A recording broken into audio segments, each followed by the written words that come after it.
जुंगशाही में रिपोर्ट कर रहा है हुजूर अहमद ब्रोही।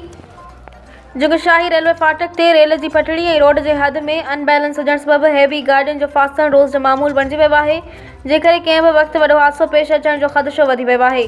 कुछ ॾींहं अॻु भी अहिड़ो ई वाक़ियो पेश आयो जॾहिं त हिकु लोडर ट्रक जो टेराड टुटी पियो ऐं गाड़ी लोड समेत रेल की पटड़ी ते बीही रही।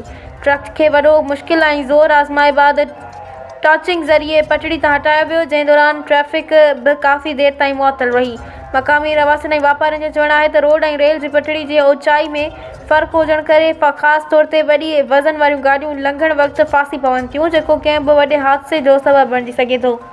शहरी रेलवे इंतज़ामिया ख़ासि तौर ते पाकिस्तान रेलवेज़ खां मुतालबो कयो आहे त मक़ामी मामले जो फौरी नोटिस वठी रोड ऐं पटड़ी जी लेवल बराबरि कराई वञे ऐं मुरमती कमु मुकमल कयो वञे, जीअं इंसानी जानी ऐं माली नुक़सान खां बची सघिजे। अवामी हलकनि जो चवणु आहे त वक़्तु सिर क़दम न खयो वियो त मुस्तक़बिल में को वॾो अफ़सोसनाक वाक़ियो पेश अची सघे थो, जंहिंजी ज़िम्मेवारी लाॻापियल इंतज़ामिया ते आहे।